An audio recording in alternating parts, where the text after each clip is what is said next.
Morning बच्चों। आज कक्षा 11वीं जीव विज्ञान विषय का पहला पाठ जीव विज्ञान की प्रकृति एवं क्षेत्र के बारे में अध्ययन करेंगे।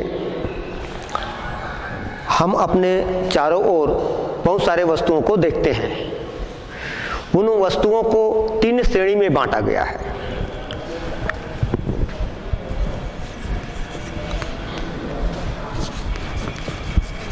पहला श्रेणी सजीव, दूसरा निर्जीव और तीसरा मृत। सजीव उन वस्तुओं को कहते हैं जिसमें जीवों के लक्षण श्वसन, पोषण, उत्सर्जन, श्वसन, प्रजनन, वृद्धि इत्यादि लक्षण पाए जाते हैं और सभी सजीव मिलके जीव जगत का संरचना बनाते हैं। दूसरी श्रेणी में उन वस्तु को रखा गया है जिसमें जीवन के लक्षण नहीं पाए जाते, उनको निर्जीव कहते हैं। लकड़ी, पत्थर, मिट्टी, हवा इत्यादि निर्जीव की श्रेणी में आते हैं। तीसरे में वे जीवों को रखा गया है जो मृत हैं। मृत का मतलब वो पहले जीवित थे, वर्तमान में मृत हो गए हैं, जिसमें जीव नहीं है, जैसे लकड़ी, मेज, अस्थियां आदि।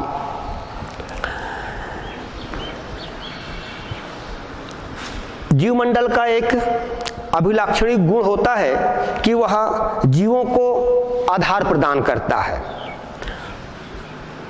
मतलब आश्रय देता है। अनुमान लगाया जाता है कि सूक्ष्म जीवों से लेकर उच्चतर किस्म के जीवों की लगभग 22.5 लाख की संख्या प्रकृति में है। जैसे एक कोष की सूक्ष्म जीव अमीबा, हम एक प्रोटोजोआ लेते हैं अमीबा, से लेकर एक उच्च वर्गीय जीव मनुष्य तक के सभी जीव जाति इस जीव जगत में सम्मिलित है। और इन सभी जीवों के लिए आवश्यक सामग्री जैसे प्रकाश, ताप, भोजन, पानी, आवास की व्यवस्था प्रकृति स्वयं करती है। इसके बाद जीव विज्ञान की परिभाषा।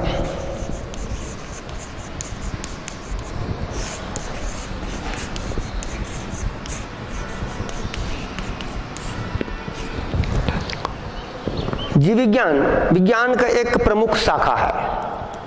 जीव विज्ञान जो है विज्ञान के एक प्रमुख शाखा है। इसके पहले विज्ञान को जानिए। विज्ञान क्या है? विज्ञान किसी भी क्रिया, तथ्य अथवा वस्तु का व्यवस्थित एवं क्रमबद्ध ज्ञान, जिसको विज्ञान कहते हैं। विज्ञान शब्द की उत्पत्ति लैटिन भाषा के शब्द साइंटिया से हुआ, जिसका अर्थ है टू नो। एक शब्द लेते हैं साइंटिया, इसका अर्थ होता है टू नो, मतलब जानना। टू नो मतलब जानना। तो विज्ञान में किसी भी विषय वस्तु को सुव्यवस्थित एवं क्रमबद्ध अध्ययन है। जे.बी. कोनांट नामक एक वैज्ञानिक है जिन्होंने विज्ञान को परिभाषित किया। प्रयोगों तथा प्रेक्षणों द्वारा प्राप्त अंतर्ग्रथित विचारों की ऐसी श्रृंखला जो भविष्य के संभावित प्रयोगों तथा प्रेक्षणों के लिए लाभदायक सिद्ध हो, उसे विज्ञान कहते हैं। ये जे.बी. कोनांट ने कहा। अध्ययन की सुविधा के लिए विज्ञान की प्रमुख 2 शाखाएं हैं। एक सामाजिक विज्ञान, दूसरा प्राकृतिक विज्ञान। सामाजिक विज्ञान में मनुष्य की पारस्परिक संबंधों का अध्ययन किया जाता है। सामाजिक विज्ञान को भी सुविधा के लिए 2 शाखाओं बांटा, एक समाज विज्ञान और दूसरा राजनीति विज्ञान। तो विज्ञान की शाखा में एक सामाजिक विज्ञान,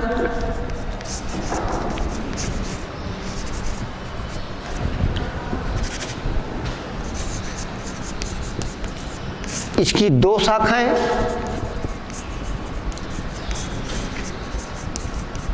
समाज विज्ञान और दूसरा राजनीति विज्ञान। विज्ञान की दूसरी शाखा है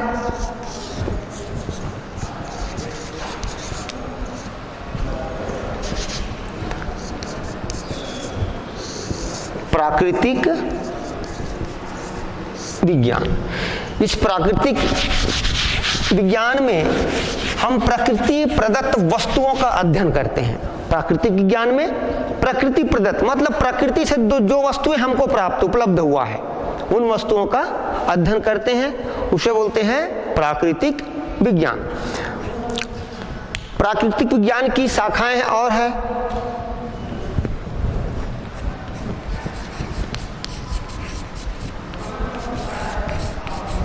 एक भौतिकी विज्ञान,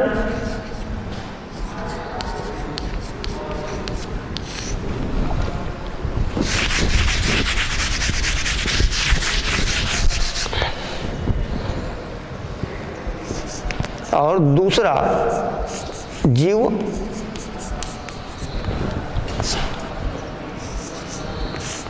विज्ञान। तो प्राकृतिक विज्ञान की दो शाखाएं हो गए, एक भौतिकी विज्ञान और दूसरा जीव विज्ञान। प्राकृतिक विज्ञान मतलब प्रकृति प्रदत्त वस्तुओं का अध्ययन किया जाता है। जो वस्तुएं प्रकृति से हमको प्राप्त होती है उसे प्राकृतिक विज्ञान कहते हैं। इनकी दो शाखाएं, एक भौतिकी विज्ञान और दूसरा जीव विज्ञान। भौतिकी विज्ञान के अंतर्गत निर्जीव वस्तुओं का अध्ययन किया जाता है। प्रकृति में जो निर्जीव वस्तुएं हैं उनका अध्ययन किया जाता है। भौतिकी विज्ञान को फिर हम उनके शाखाओं में बांटते हैं। एक भौतिक,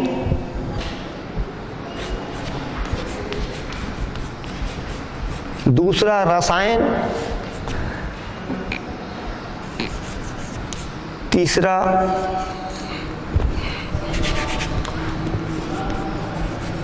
भूगर्भ विज्ञान और चौथा है खगोल विज्ञान। अब इसको देखते हैं कि भौतिक क्या है। भौतिक में जो प्रकृति में उपस्थित जो वस्तुएं हैं उनमें कुछ ताप, दाब, ध्वनि, विद्युत इत्यादि में जो परिवर्तन होता है उसका अध्ययन करते हैं भौतिक के अंतर्गत। रसायन विज्ञान में प्रकृति में उपस्थित पदार्थ की संरचना, गुण तथा उसमें होने वाले परिवर्तनों का अध्ययन करते हैं। भूगर्भ विज्ञान में पृथ्वी की संरचना, पृथ्वी के गुण और पृथ्वी में होने वाले परिवर्तनों का अध्ययन किया जाता है। खगोल विज्ञान में अंतरिक्ष में उपस्थित खगोलीय पिंडों का अध्ययन किया जाता है।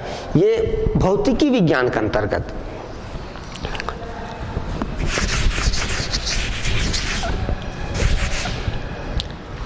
अब इस दूसरा पॉइंट हम लिखे थे जीव विज्ञान।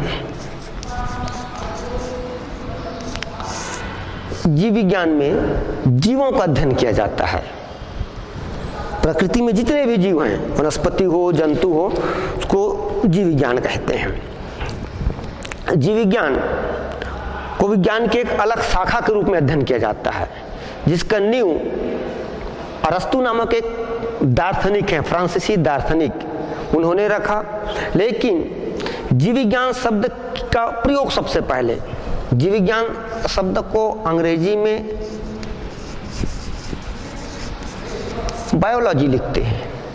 इस बायोलॉजी शब्द का उपयोग सबसे पहले लेमार्क और ट्रेविरेनस नामक वैज्ञानिक ने 1801 में की थी, अरस्तु से पहले की थी। पर जीव विज्ञान का विस्तृत अध्ययन करने का जो श्रेय जाता है वो अरस्तु को जाता है।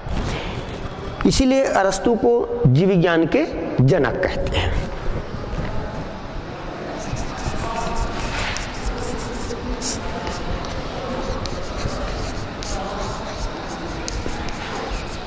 जीव विज्ञान के जनक के नाम से जानते हैं अरस्तु को। जीव विज्ञान जो शब्द है ये ग्रीक भाषा के दो शब्द से मिलकर बना है। जो बायोलॉजी है ये ग्रीक भाषा के 2 शब्द से मिलकर बना है। देखते जाइए, बायोस मतलब अंग्रेजी में लाइफ, और लाइफ का मतलब जीवन।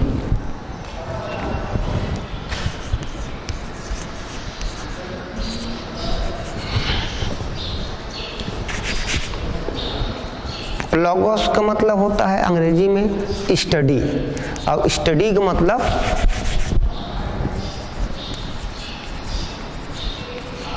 अध्ययन। तो जीव विज्ञान जीवन का अध्ययन या जीवों का अध्ययन, इसका शाब्दिक अर्थ हुआ जीव विज्ञान का। बायोलॉजिक शाब्दिक अर्थ क्या हुआ? जीवों का अध्ययन करना। और एक परिभाषा दिया गया जीव विज्ञान का। जीव विज्ञान विज्ञान की वह शाखा है जिसके अंतर्गत उस पदार्थ या ऊर्जा का अध्ययन किया जाता है जो जीव तंत्र का भाग है या था।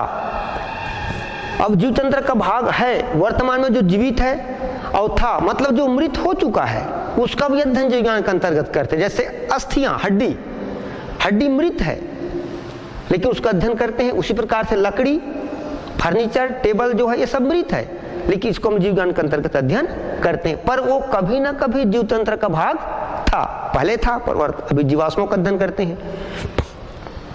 फिर जीव विज्ञान की शाखाएं।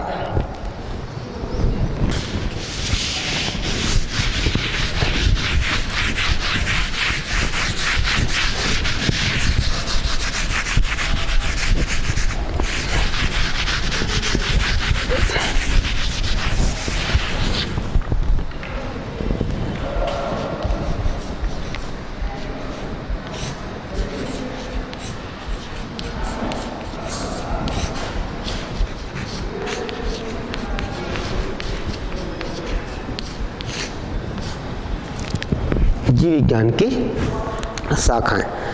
अध्ययन की सुविधा के लिए जीव विज्ञान को, या आप ऐसे कहें कि जीव विज्ञान जो है विज्ञान का एक अत्यंत विकसित विषय है आज के परिवेश में, जिसे मोटे तौर पर अध्ययन की सुविधा के लिए 2 शाखाओं में बांटते हैं।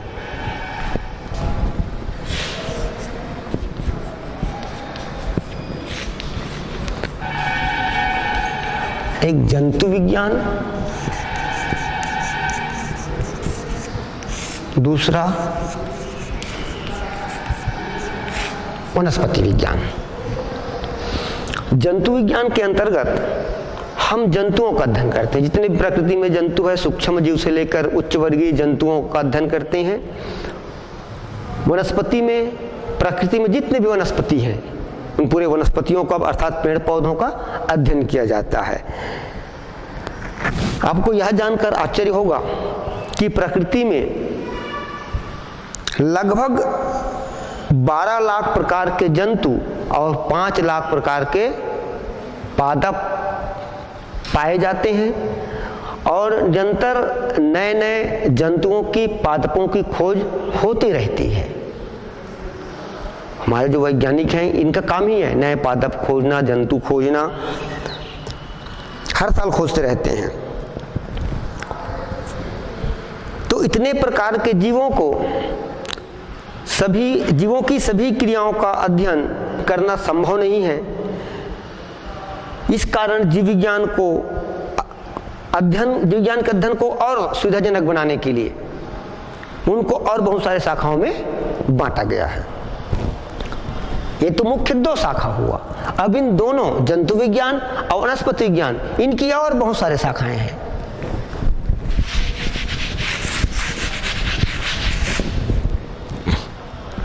जैसे टेक्सोनॉमी, एक शाखा है टेक्सोनॉमी।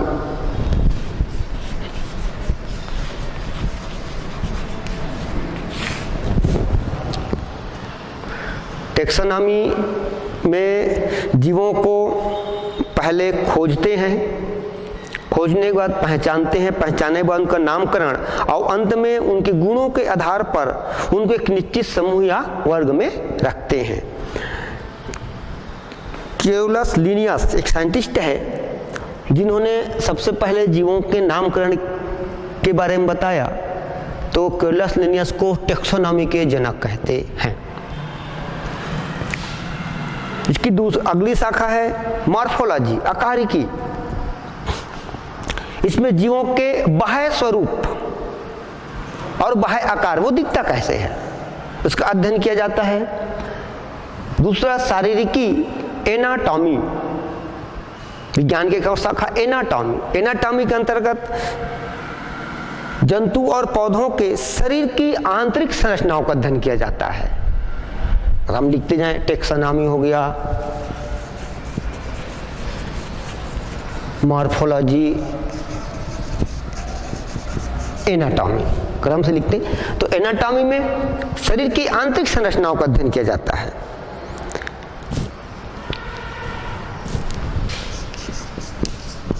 हिस्टोलॉजी, शरीर के अंदर जो ऊतकीय व्यवस्था है, ऊतक की जो संरचना है, उनका अध्ययन किया जाता है। इसके अंतर्गत वैज्ञानिक विधि के द्वारा ऊतकों को काटना, काटने के बाद ऊतकों को रंगना, निर्जलीकरण करना या स्थिरीकृत करना इत्यादि क्रिया हिस्टोलॉजी के अंतर्गत होता है। फिर एक होता है, अगला ब्रांच है सेल बायोलॉजी, कोशिका जीव विज्ञान, ये साइटोलॉजी कहते हैं। तो साइटोलॉजी के अंतर्गत कोशिकाओं की संरचना, कोशिका के कार्य और कोशिकीय प्रजनन अर्थात कोशिका के जीवन चक्र का अध्ययन किया जाता है साइटोलॉजी में।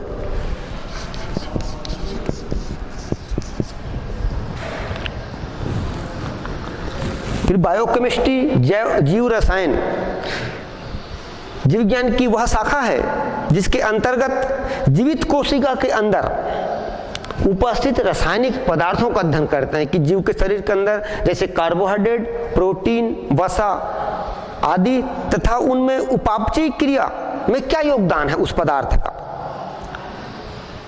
उसका अध्ययन किया जाता है। फिर अगला शाखा है मॉलिक्यूलर बायोलॉजी, आणविक जीव विज्ञान। इसमें जैव रसायन शास्त्री आनुवंशिक पदार्थ की रासायनिक प्रकृति के बारे में या उनकी रासायनिक प्रकृति के बारे में अध्ययन करते हैं, ज्ञान प्राप्त करते हैं। फिर कार्यकी एक बहुत ही विज्ञान की प्रमुख शाखा है कार्यकी। इसके अंतर्गत जीवों के शरीर में होने वाले जैविक क्रियाओं का अध्ययन करते हैं। जैसे पाचन, हम भोजन ग्रहण करते हैं, वो पचता कैसे है, हमारे शरीर के अंदर उसका विघटन कैसे होता है, इसको अध्ययन करते हैं फिजियोलॉजी के अंतर्गत।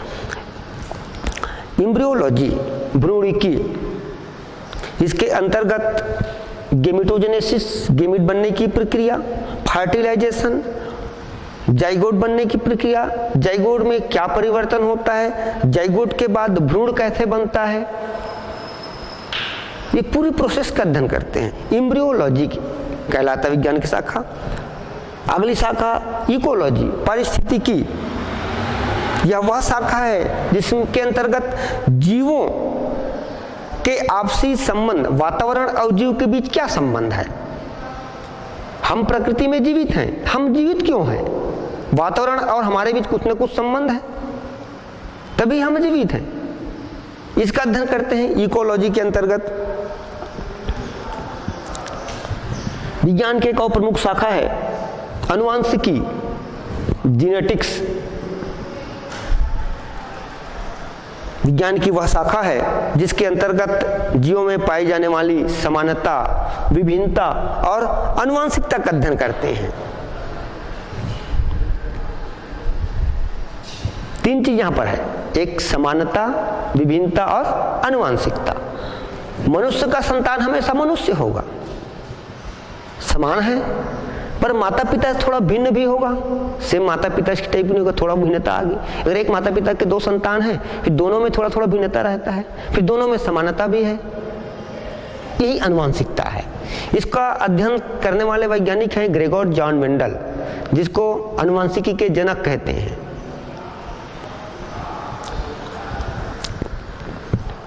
अंतरिक्ष जीव विज्ञान, विज्ञान की अगला शाखा है अंतरिक्ष जीव विज्ञान। मनुष्य हमेशा से जिज्ञासु प्रकृति का है और जिज्ञासी प्रवृत्ति के होने के कारण वह अंतरिक्ष के दूसरे ग्रह में, पृथ्वी तो एक ग्रह है, पृथ्वी में जीवन है, फिर मनुष्य का हमेशा जिज्ञासा रहा है कि दूसरे ग्रह में वहां पर जीवन कैसा होता होगा, या जीवन की उत्पत्ति वहां कैसे हुआ, या दूसरे पिंडों में जीवों के बारे में या जीवन के बारे में जानने की चेष्टा करते हैं। तो इस विज्ञान की शाखा को बोलते हैं अंतरिक्ष जीव विज्ञान। सूजनिकी विज्ञान की अगले शाखा है सूजनिकी, जीव विज्ञान की आधुनिक शाखा है ये सूजनिकी, जिसके अंतर्गत आनुवंशिकता के आधार पर मानव जाति को श्रेष्ठ बनाने की विधियों का अध्ययन करते हैं। आनुवंशिकता के आधार पर मानव जाति को और श्रेष्ठ कैसे बनाया जाए, यह है सूजनिकी। ये इनके मौलिक जीव विज्ञान के अंतर्गत है। कुछ व्यवहारिक जीव विज्ञान भी हैं। तो व्यवहारिक जीव विज्ञान जैसे मधुमक्खी पालन, पशुपालन के बारे में अध्ययन करते हैं। तो मधुमक्खी पालन के अंतर्गत मधुमक्खी को पालते हैं और उससे शहद प्राप्त करते हैं। ये एक उद्योग के रूप में प्रचलित हो रहा है आजकल। फिर मानव विज्ञान, इसके अंतर्गत मानव के विकास संबंधी विज्ञान कि मनुष्य पहले कैसे था, कैसे विकास हुआ और आज के रूप में कैसे पहुंचे, इसका अध्ययन किया जाता है मानव विज्ञान में। जीवाणु विज्ञान, इसके अंतर्गत प्रकृति में पाए जाने वाले जीवाणु जो बहुत सूक्ष्म होते हैं, उन जीवाणुओं का अध्ययन किया जाता है। जैव भौतिकी विज्ञान, इसके अंतर्गत जीवों में या मनुष्य में कहें कृत्रिम अंगों के निर्माण का अध्ययन करते हैं। कृत्रिम अंगों के निर्माण आजकल विज्ञान की एक नया शाखा है, बहुत अधिक डेवलप हो चुका है। इसमें कृत्रिम अंग को, अगर कोई अंग खराब हो गया मनुष्य का, हार्ट, किडनी, तो कृत्रिम अंग के द्वारा उसको सफलतापूर्वक जीवन यापन कराया जाता है। रोग विज्ञान, इसके अंतर्गत विभिन्न प्रकार के रोगों, जंतुओं पर या मनुष्यों पर विभिन्न प्रकार के रोग होते हैं। रोग किसके कारण हुआ, कारक, उसमें क्या लक्षण है और उनके निदान या उपचार कैसे किया जाता है, इसको बोलते हैं रोग विज्ञान, मतलब पैथोलॉजी, जिसके अंतर्गत विभिन्न प्रकार के, जैसे मनुष्यों को देखें, एक पैथोलॉजी रहते हैं, ब्लड टेस्ट कराते हैं और वो ब्लड टेस्ट कराएंगे तो उससे मलेरिया है या टाइफाइड है, तो रोग का पता चलता है, फिर उसके बाद उसका उपचार किया जाता है। ये रोग विज्ञान होता है। रेशम कीट पालन, सिल्क या रेशम एक विशेष प्रकार के कीड़े से प्राप्त होता है। इस कीड़े को सब लोग जानते हैं, उसको रेशम कीट कहते हैं। और रेशम कीट को पालने के बाद से रेशम प्राप्त करना, ये आजकल उद्योग के रूप लिया है और बहुत अधिक डेवलप है। इसको बोलते हैं रेशम कीट पालन। मत्स्य पालन, इसके अंतर्गत मछलियों को पाला जाता है। जो आज उद्योग के रूप में लोग बहुत अधिक मछली का पालन करते हैं, ये व्यवहारिक जीव विज्ञान है, जिससे लोगों को अर्थ प्राप्त हो रहा है व्यवहारिक जीव विज्ञान में। अब मौलिक जीव विज्ञान में अर्थ प्राप्त नहीं होता, तो जीवों के बारे में जानने की चेष्टा करता है। दुग्ध विज्ञान, इसके अंतर्गत दुग्ध उत्पादन की विधियों और दुग्ध उत्पादन को कैसे बढ़ाया जाए, उन तरीकों का अध्ययन करते हैं। दुग्ध विज्ञान के अंतर्गत फॉरेंसिक विज्ञान, ये विज्ञान की आधुनिक शाखा है, जिसमें वैज्ञानिक ज्ञान का उपयोग आपराधिक मामलों में, ऐसे कोई क्रिमिनल को पकड़ना है तो उनके फिंगरप्रिंट या ब्लड ग्रुप के द्वारा उस अपराधी को पकड़ा जाता है। यह है फॉरेंसिक विज्ञान। फॉरेस्ट्री विज्ञान की एक शाखा है फॉरेस्ट्री, वन विज्ञान। वन विज्ञान में वनों को कैसे लगाया जाता है, लगाने की विधि, फिर उसके बाद उसका संरक्षण करना और उनकी कटाई करना, इसका अध्ययन किया जाता है वन विज्ञान में। विज्ञान की व्यवहारिक विज्ञान में एक और शाखा है मुर्गी पालन। आजकल उद्योग के रूप में मुर्गी, बतख, हंस इत्यादि को पालते हैं और उनको पालन पोषण एवं नस्ल सुधार, नए नए नस्ल की मुर्गी प्राप्त करते हैं और बहुत अधिक मात्रा में उत्पादन बढ़ा, क्योंकि ये भी जरूरी है। मनुष्य की जैसे जैसे जनसंख्या बढ़ती गई तो दुग्ध मांस की आवश्यकता भी बढ़ती है कि उनको मेंटेन करने के लिए अब जरूरी है कि अब एक उद्योग के रूप में मुर्गी को पालें, है ना, सूअर को पालें, सूअर पालन भी है, सूअर को पालते हैं जिससे अधिक से अधिक मात्रा में मांस मिले लोगों को, क्योंकि अच्छा लगता है मांस खाना। फिर कीट विज्ञान, इसमें कीड़ों का अध्ययन किया जाता है। छोटे छोटे कीट पतंगे होती है, मच्छरें होती हैं, उनका अध्ययन करते हैं, एंटेमोलॉजी कहलाता है। मृदा विज्ञान, इसमें भूमि अर्थात मिट्टियों का अध्ययन करते हैं कि मिट्टी में किस प्रकार के जैविक और अजैविक घटक उपस्थित हैं और उसमें किस प्रकार के खनिज तत्व की कमी है, उसको पूरा करने के लिए मिट्टी, आजकल रोज समाचार आता है कि मिट्टी परीक्षण कराइए, कृषि विभाग से मैसेज आता है कि आप मिट्टी परीक्षण कराइए। और मिट्टी परीक्षण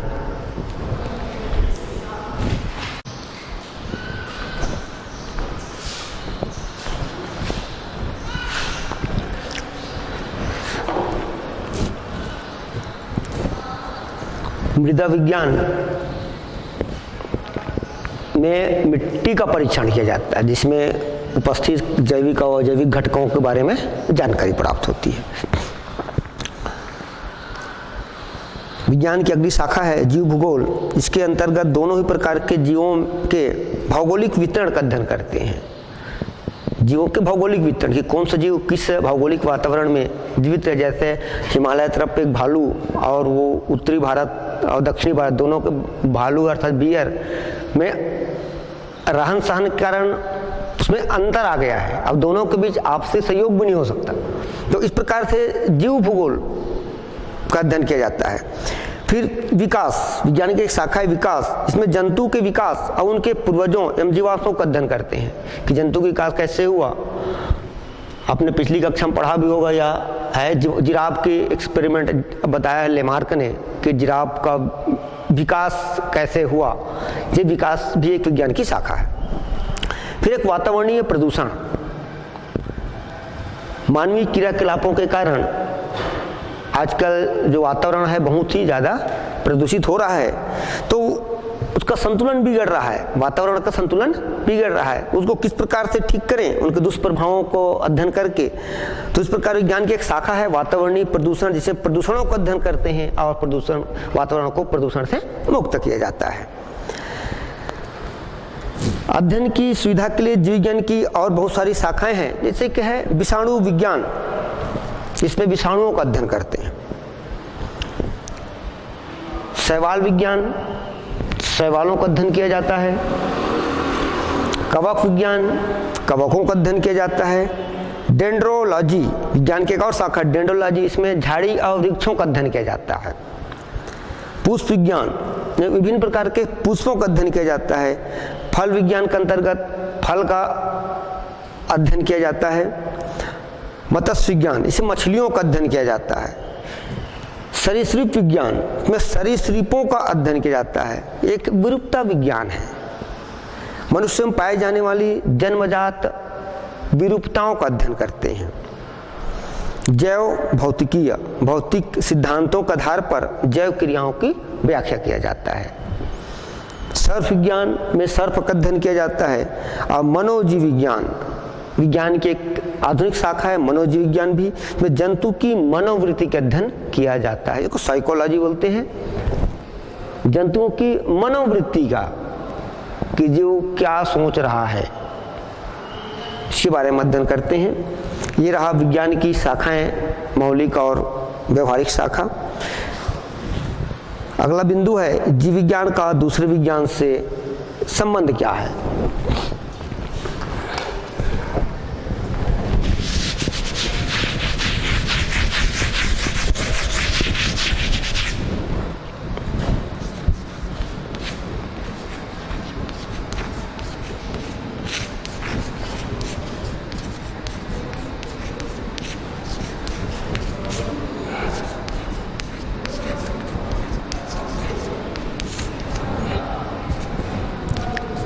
जीव विज्ञान का दूसरे विज्ञान से संबंध।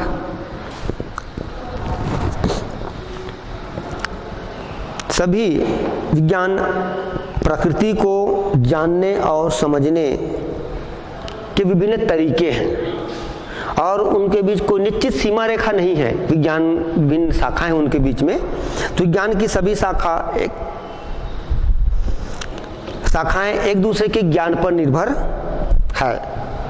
विज्ञान की भिन्न शाखा देखा तो किसी एक शाखा भी अपने आप में पर्याप्त नहीं है, एक शाखा दूसरे विज्ञान के शाखा पर जरूर निर्भर रखता है। आजकल जीव विज्ञान के विषयों का इतना बहुत अधिक विस्तार हो गया है ना। पिछले दशकों की बात करें हम, 10 वर्षों में जीव विज्ञान बहुत अधिक विस्तार हुआ है। इनकी विशालता को देखते हुए अब इसे जीव विज्ञान ना कहकर जीवन विज्ञान कहने लगे। जीवन विज्ञान, लाइफ साइंस के नाम से संबोधित करते हैं।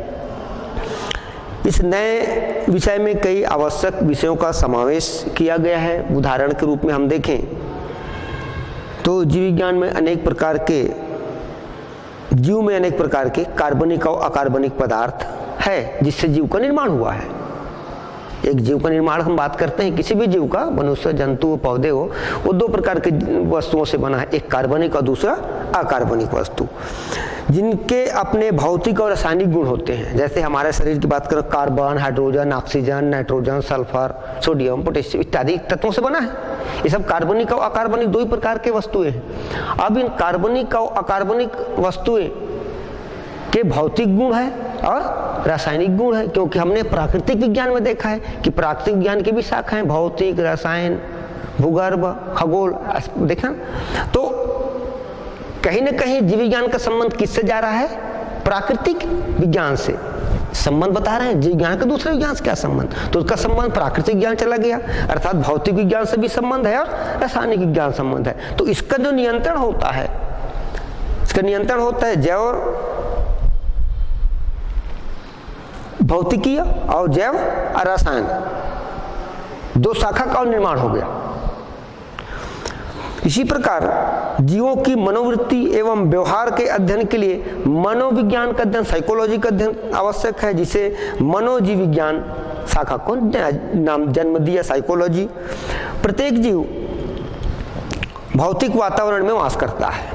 जो भी वातावरण है, प्रकृति है, उसको अपन भौतिक वातावरण बोलते हैं। और प्रत्येक जीव भौतिक वातावरण में, हम घर के अंदर है तो भी भौतिक वातावरण है, फील्ड में है तो भी भौतिक वातावरण है, तो भौतिक वातावरण में निवास करता है। अतः जीवों का अध्ययन के लिए भौतिक वातावरण का ज्ञान बहुत आवश्यक है।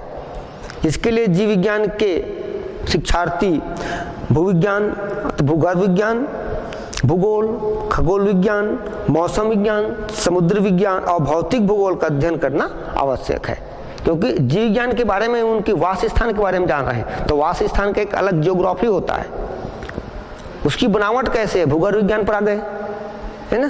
तो इस सब का अध्ययन करते हैं और सभी विज्ञान का एक दूसरे विज्ञान से संबंध रहता है, एक दूसरे पर निर्भर रहते हैं। इसके बाद है जीव विज्ञान का क्षेत्र।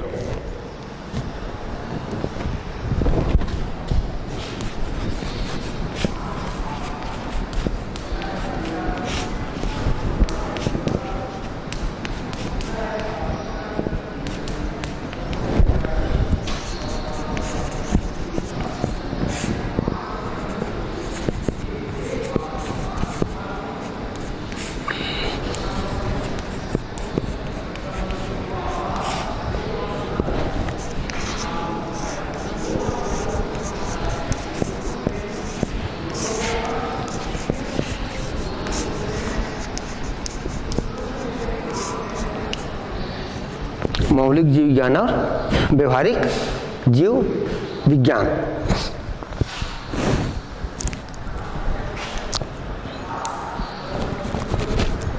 मानव समुदाय की जिज्ञासा ने आज जीव विज्ञान के क्षेत्र को बहुत अधिक विकसित कर दिया। आज के वैज्ञानिकों को अगर हम ध्यान से देखें तो जीव विज्ञान को अध्ययन की दृष्टि से प्रमुख 2 क्षेत्रों में बांटते हैं, एक मौलिक जीव विज्ञान और दूसरा व्यवहारिक जीव विज्ञान। मौलिक या विशुद्ध जीव विज्ञान के अंतर्गत प्रकृति में पाए जाने वाले विभिन्न प्रकार के जीवों का अध्ययन करते हैं। इसमें इस बात का ध्यान नहीं दिया जाता कि अमुक जीव का मानव के लिए उपयोगी है या नहीं है, पर उसका अध्ययन करते हैं।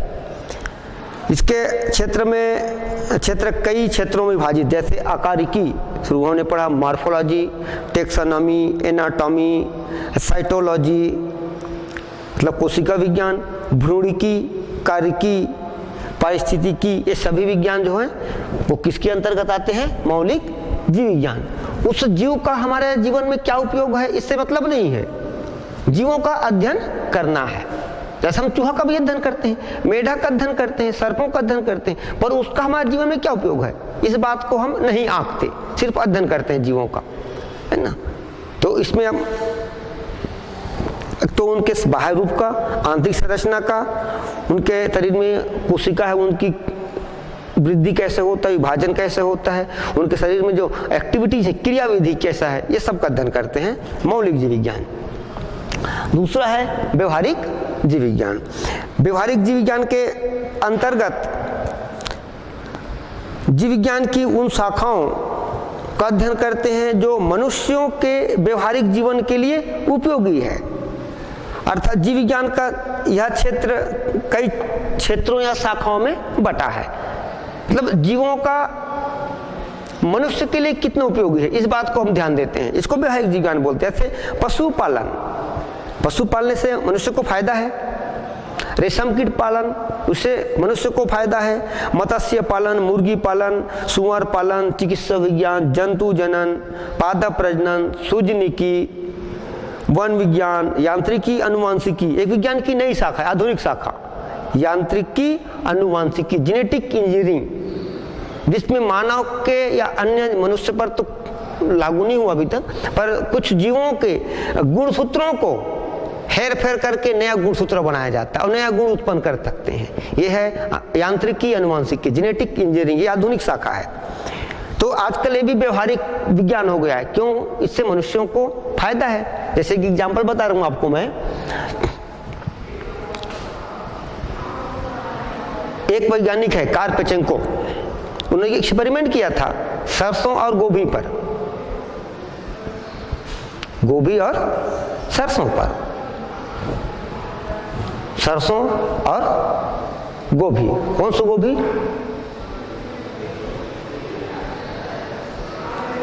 कौन सा गोभी हो सकता है, चलो बताइए। एक सरसों है और दूसरा मूली पर लेते हैं, सरसों और मूली लेते हैं एग्जाम्पल। तो सरसों और मूली पर एक्सपेरिमेंट किया उन्होंने,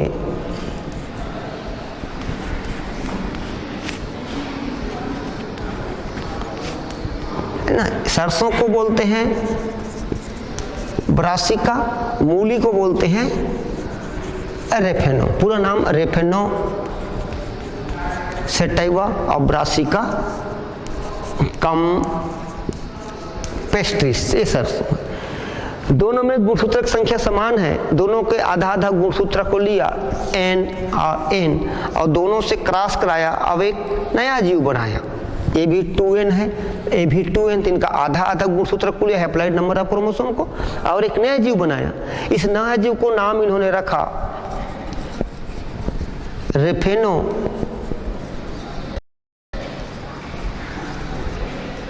ब्रासिका, एक नाम, इधर से रेफेनो लिया, यहां से ब्रासिका। उनका उद्देश्य ये था, जेनेटिक इंजीनियरिंग के द्वारा बना, उनका उद्देश्य ये था कि एक ही ऐसा पौधा तैयार हो जो नीचे की ओर मूली का ट्यूबर हो एक ही पौधे में, और ऊपर से पत्तियां, इसमें पुष्पक्रम आए और इसमें सरसों के फल बने। तो एक ही सीजन में, एक ही एग्रीकल्चर फील्ड में एक साथ डबल उत्पादन, नीचे मूली कंद, ऊपर सरसों, ये सोच के उन्होंने बनाया इसी जेनेटिक इंजीनियरिंग के अंतर्गत। पर उनका एक्सपेरिमेंट गड़बड़ हो गया, नीचे में सरसों के जड़ आ गया, ऊपर मूली की पत्ती, एक्सपेरिमेंट सक्सेस नहीं हुआ। ठीक उसी प्रकार और कुछ दूसरा वैज्ञानिक जिन्होंने टमाटर और आलू पर एक्सपेरिमेंट किया था, सेम यही सोच के किया था कि नीचे में आलू का कंद हो, ऊपर की जो पत्तियां फ्लावर उसमें टमाटर लगे। लेकिन उसका जस्ट क्रोमोसोम का अरेंजमेंट, गुणसूत्रीय अरेंजमेंट कैसे हुआ, विपरीत हो गया, नीचे में आलू टमाटर की जड़ें, ऊपर में आलू की पत्ती। ये आधुनिक विज्ञान है। तो इस प्रकार से जीव विज्ञान का क्षेत्र बहुत विस्तृत है। अगला है जीव विज्ञान के अध्ययन की कुछ सामान्य विधियां कि जीव विज्ञान के अध्ययन में क्या क्या विधि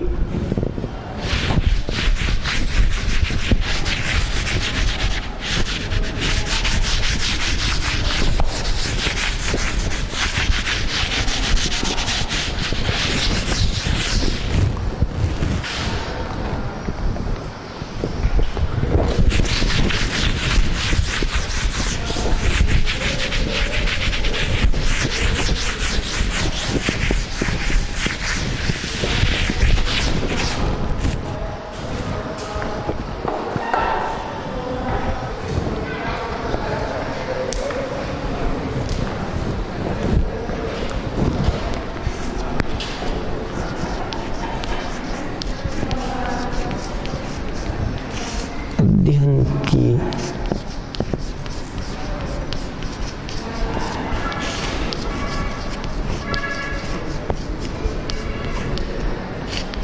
सामान्य विधियां। पहले आपने पढ़ा कि प्रयोगों तथा प्रेक्षणों से प्राप्त अंतर्ग्रथित विचारों की ऐसी श्रृंखला जो भविष्य के संभावित प्रयोगों तथा परीक्षणों के लिए लाभदायक सिद्ध हो, उसको विज्ञान कहते हैं।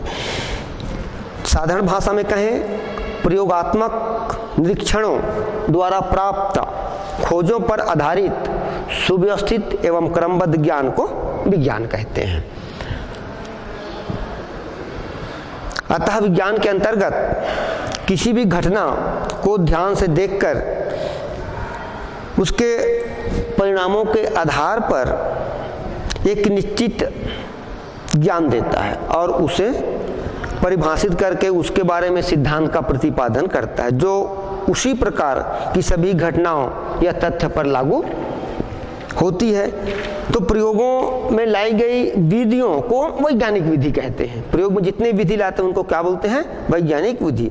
तो जीव विज्ञान के अंदर जो भी घटनाएं होती है तथा तथ्यों के बारे में जो भी ज्ञान होता है उस वैज्ञानिक विधि के से ही प्राप्त होता है।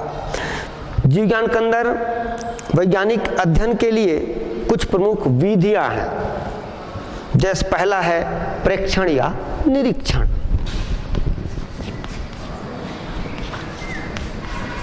प्रेक्षण या निरीक्षण। इस विधि में तथ्यों या घटनाओं को, कोई भी तथ्य है, कोई भी घटना हो रहा है प्रकृति में या जीवों में हो रहा है, उनको डायरेक्ट या इनडायरेक्ट रूप से, दोनों प्रक्रिया हो सकता है। डायरेक्ट रूप से आंख से देखकर हम बता सकते हैं, इनडायरेक्ट से कुछ वस्तु को सुनकर, हम कई बातों को सुनकर, कुछ को छू कर देखते हैं, कुछ को देखकर बताते हैं और कुछ को सूंघते हैं। देखिए कितने प्रक्रिया होती है। जैसे नमक, एक दो कागज के पुड़िया ला दूं मैं, एक दो पाउडर है, अब बोलूंगा इसमें कौन सा नमक है कौन शक्कर है, तो क्या आप देख के बताओगे क्या? क्योंकि वो पाउडर है, क्रिस्टल नहीं है, पाउडर है। नहीं, उसको आइडेंटिफाई करने के लिए क्या करेंगे? चखना पड़ेगा।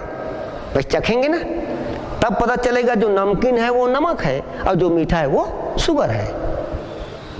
उसी प्रकार से इत्र की जो खुशबू है या फ्लावर की जो खुशबू है, उनको आप देख के नहीं बता सकते, उनको सूंघना पड़ेगा।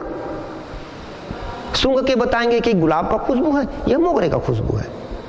तो देखकर, सूंघ कर, कुछ को देखकर बता सकते हैं।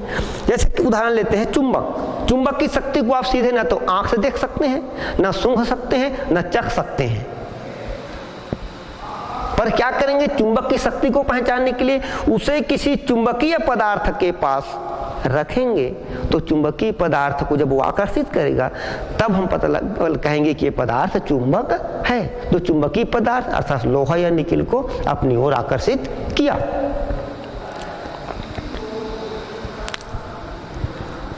तो इस प्रकार से कई वर्षों का निरीक्षण उस घटना या तथ्य के बारे में कई जानकारी देता है। यह निरीक्षण हो गया, देखना, सुनना इत्यादि। उसके बाद तथ्य या घटना या समस्याओं को परिभाषित करना। अब कोई तथ्य है या घटना है या कोई समस्या, उसको कैसे परिभाषित करने हैं। तो तथ्य,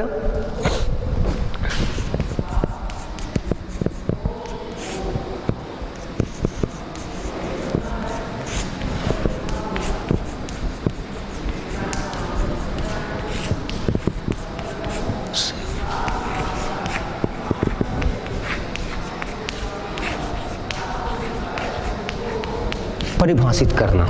कोई भी तथ्य है या घटना है उसको परिभाषित कैसे करते हैं? तो इस विधि में निरीक्षण की गई घटना, निरीक्षण के दौरान जो भी घटना हुआ या तथ्य या समस्या उत्पन्न हुआ है, वो निरीक्षण के आधार पर उसको हम परिभाषित करते हैं। यह परिभाषा निरीक्षण के दौरान कई सारी समस्याएं पैदा कर, जैसे जो घटना है वो कैसे हुआ, कब हुआ, कहाँ हुआ, क्यों हुआ और अंत में क्या हुआ। ऐसे 4-5 पॉइंट है, कब, कैसे, कहाँ, क्या, क्यों। इन सारी प्रश्न का उत्तर तथ्य और घटना से ही प्राप्त होता है।